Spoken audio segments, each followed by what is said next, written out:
Vamos agora resumir o que vimos. O futuro dos cristãos é muito simples. Para uma pessoa salva, o assunto do novo céu e nova terra, incluindo toda a eternidade, está resolvido.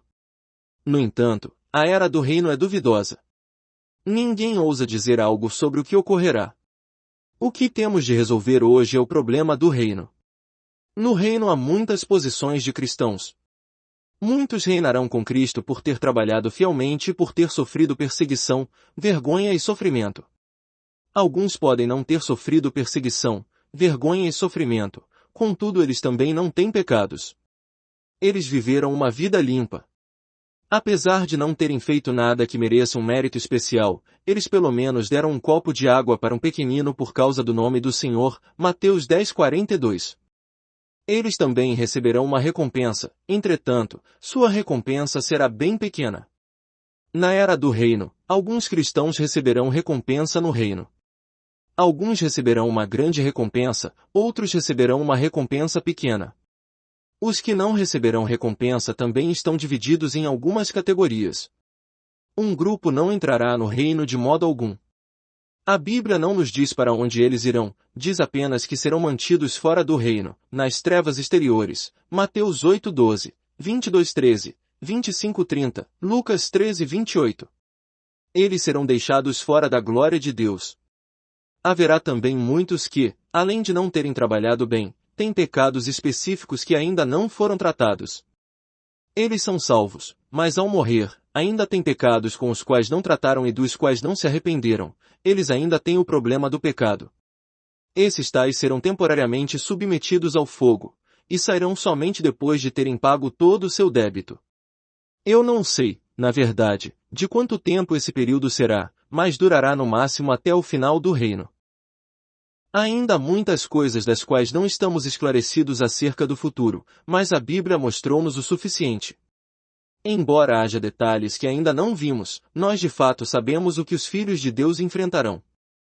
Alguns receberão uma recompensa, alguns experimentarão corrupção. Alguns serão aprisionados, e outros serão lançados no fogo e serão queimados. A questão da nossa salvação está muito clara.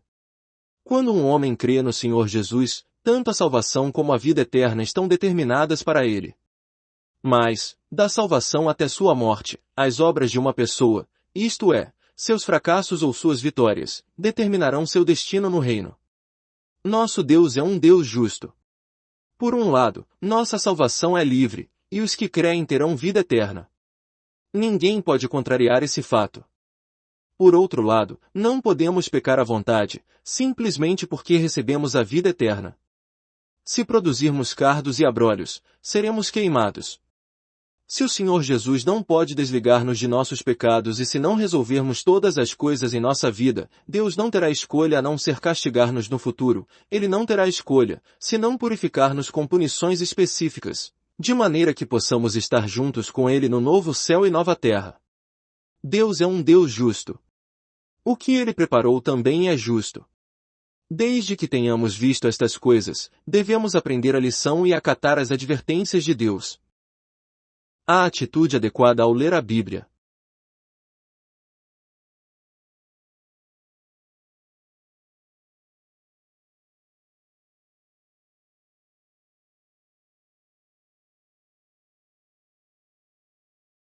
Com relação à maneira de estudar a Bíblia, eu gostaria de mencionar algumas coisas.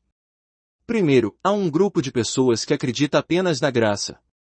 Sempre que leem alguma coisa sobre o reino na Bíblia, eles a aplicam aos judeus.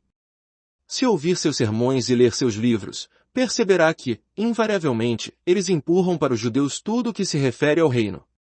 Tudo o que se refere à graça é para a igreja, e todas as coisas terríveis são para os judeus.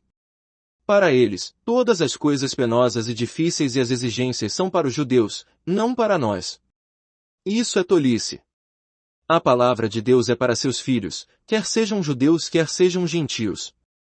Alguns dizem que Paulo nunca disse especificamente que suas epístolas foram escritas a gentios e, portanto, elas não são para os gentios. Contudo, esse tipo de explanação nada explica e mutila a palavra de Deus. Outros dizem que as porções das Escrituras citadas anteriormente referem-se somente aos incrédulos. Mas como pode existir distinção entre vencedores e não vencedores dentre os pecadores? Isso é conversa tola. A palavra de Deus nos mostra essas questões de forma clara e definida. Devemos comer aquilo que Deus nos tem dado, quer seja doce, quer seja amargo.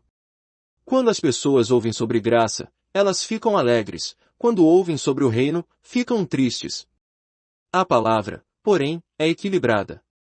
Por um lado, vemos graça; por outro lado, vemos justiça. Existe a fábula da águia e o gato. Certa vez um gato encontrou uma águia. A águia disse ao gato: "O céu é realmente vasto. Ele tem isso e aquilo. Você quer que eu o leve para o céu?" O gato disse: "Não, eu não tenho interesse em ir para lá." Quando a águia perguntou por que não, o gato disse: "Não há camundongos no céu. Se houvesse camundongos lá, eu iria. Mas uma vez que não há, eu não irei. O céu é tão santo, o pecado, o mundo e Satanás não estão ali. Se Deus levá-lo ao céu, você será capaz de viver ali? Se não mudarmos hoje, nós teremos de esperar até que sejamos dignos de entrar nele." É verdade que o Senhor Jesus nos salvou, mas subjetivamente falando, se não permitirmos que o Espírito Santo trabalhe o Senhor Jesus em nosso interior, Deus terá de nos castigar para que possamos receber benefício e ser considerados dignos de estar com Ele. Se apenas pregarmos a graça sem pregar o reino, a igreja sofrerá e os filhos de Deus sofrerão, e quando o reino vier, haverá sofrimento ainda maior. Eu devo falar, porquanto tenho o dever de falar. Admito que depois do meu falar nestes poucos dias, alguns aumentarão sua oposição contra mim. Se estas palavras são minhas, estou disposto a vê-los se oporem.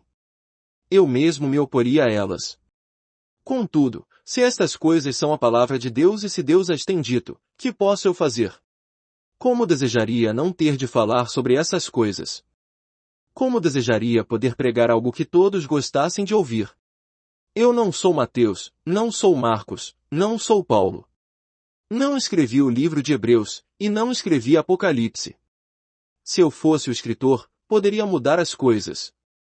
Mas essas coisas são a palavra de Deus. Deus tem-nas falado e tem determinado que elas sejam assim. Meus amigos, ao ler a Bíblia, vocês têm de ler aquilo que Deus disse. Vocês não devem considerar aquilo que o homem diz. Vocês devem cuidar somente do que Deus disse. A maior dificuldade hoje ao estudar a Bíblia reside no preconceito na mente dos filhos de Deus. Eles têm aquilo que consideram como verdade e aquilo que consideram como heresia. Eles acham que tudo que combina com eles é verdade, e tudo que não combina com eles e difere deles é heresia. Não obstante o quanto a base seja bíblica, qualquer pensamento ou conceito contrário ao deles é considerado heresia. Mas se alguém tem tal atitude, tal pessoa está acabada. O que está em questão hoje é aquilo que Deus disse. Estou alegre em meu coração porque posso pregar a heresia da palavra de Deus e posso opor-me à verdade do ensinamento do homem. Hoje temos de estar esclarecidos diante do Senhor. Não podemos estar sob nenhuma outra autoridade que não seja a palavra de Deus. Não conheço nenhuma outra autoridade. Não sei o que é teologia, não sei o que é a palavra do homem, não sei o que é a tradição da igreja. Eu sei apenas o que a Bíblia diz, e somente o que ela diz é que interessa. Devemos sujeitar-nos somente a ela. Não podemos mudar a palavra de Deus. A palavra de Deus relata-nos o destino de seus filhos. Ela nos conta o que experimentaremos no reino. Devemos prestar atenção a estas questões, pois cedo ou tarde nos depararemos com elas novamente. Se dermos atenção a elas, seremos cuidadosos na maneira de viver na terra hoje. A segunda coisa que devemos perceber é que somente os que compreendem a verdade podem opor-se à heresia. Uma heresia não pode opor-se a outra heresia. Mas todas as heresias não são heresia pura, elas são a verdade acrescentada de um pequeno erro. Heresia é acrescentar coisas erradas a coisas certas. Adicione um pouco do pensamento do homem ao pensamento de Deus e você terá uma heresia. Por não conhecer plenamente a verdade na Bíblia, o catolicismo prega a doutrina do purgatório. Se você não conhece a verdade que temos liberado nas últimas reuniões, você não será capaz de dizer se a doutrina do purgatório está certa ou errada. Agora que você ouviu essas palavras, perceberá que a doutrina do purgatório está absolutamente errada. Você pode dizer que é heresia. Na Bíblia vemos que a disciplina de Deus sobre os cristãos ocorre no milênio, mas os católicos dizem que há um purgar ocorrendo hoje. Eles dizem que se um cristão não viver à altura do padrão na terra hoje, ele não será capaz de ir para o céu. Por conseguinte, ele terá de ser purgado. Portanto, eles dizem que tão logo um cristão morra, ele começa a ser purgado e é purgado até que a obra seja completada. Entretanto, não existe absolutamente tal ensinamento na Bíblia. A Bíblia nunca diz que assim que um cristão morre, ele será purgado no Hades. A Bíblia nos mostra que haverá disciplina no reino no futuro, mas não há o purgar no Hades hoje. Em segundo lugar, os católicos cometem outro grave engano. Eles pensam que se assegurarem para si mesmos indulgências enquanto estiverem vivos ou se após morrerem os padres orarem por eles, eles serão aliviados de alguma purificação do purgatório. Contudo, a Bíblia nunca diz algo semelhante a isso. A Bíblia diz somente que aquele que tem misericórdia dos outros obterá misericórdia. A oração dos padres não fará nada pelos mortos. A Bíblia nunca nos ensina a orar pelos mortos. Em terceiro lugar, os católicos dizem às pessoas que um homem não será salvo até que tenha sido completamente purificado no purgatório. Isso é uma completa reviravolta do ensino da Bíblia. A Bíblia nos mostra que não há outro nome no céu ou na terra além do nome do Senhor Jesus pelo qual devamos ser salvos, Atos 4:12. Somente Ele pode salvar-nos. Fora do Senhor Jesus, não há salvação. Disciplina e punição não são para a salvação, mas para a santificação. A questão da nossa salvação está determinada bem antes de Deus disciplinar-nos, mas ainda há coisas em nós que não combinam com Ele. Ainda existem imperfeições e áreas que não estão à altura do padrão. Portanto, existe disciplina nesta era e disciplina no reino vindouro. Uma vez que uma pessoa esteja clara sobre a verdade bíblica, ela verá heresia no catolicismo romano. A Igreja Católica Romana toma uns poucos versículos e os utiliza para seu próprio proveito. No entanto, se conhecermos a verdade bíblica, perceberemos que a doutrina do purgatório anula a graça. Agradeço a Deus que, embora eu seja um pecador imundo, por meio do Senhor Jesus agora estou salvo. Quando eu morrer, não tenho mais de ser purgado, pois a salvação não depende de mim, mas do Senhor Jesus. Certamente estou salvo. Agora sabemos o que é disciplina. A disciplina é o meio de Deus fazer-nos perfeitos como Ele é perfeito.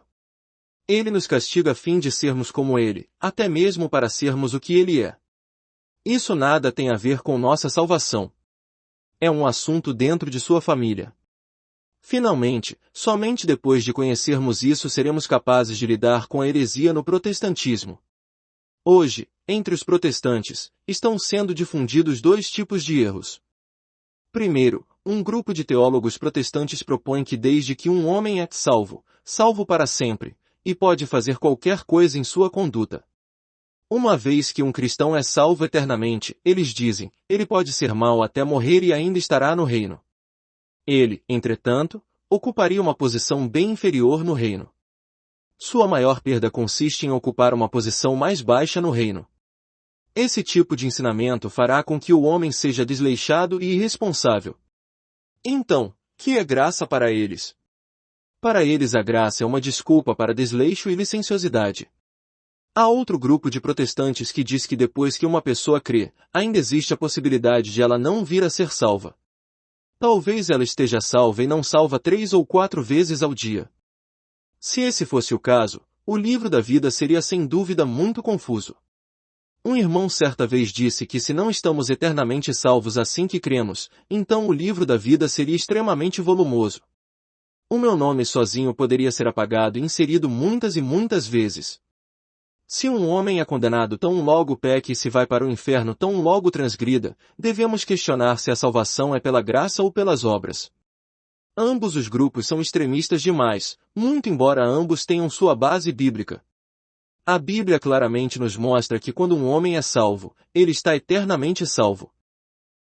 A Bíblia também nos revela com clareza que é possível um cristão ser lançado na geena temporariamente.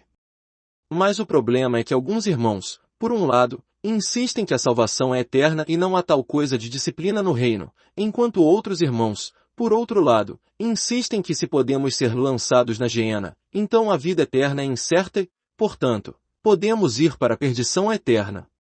Contudo, se virmos a diferença entre a era do reino e a eternidade, e a diferença entre a punição temporária do milênio e a punição eterna, nós estaremos esclarecidos de que um cristão pode receber punição no futuro, mas ao mesmo tempo, Deus tem dado a vida eterna às suas ovelhas, e elas jamais poderão perdê-la.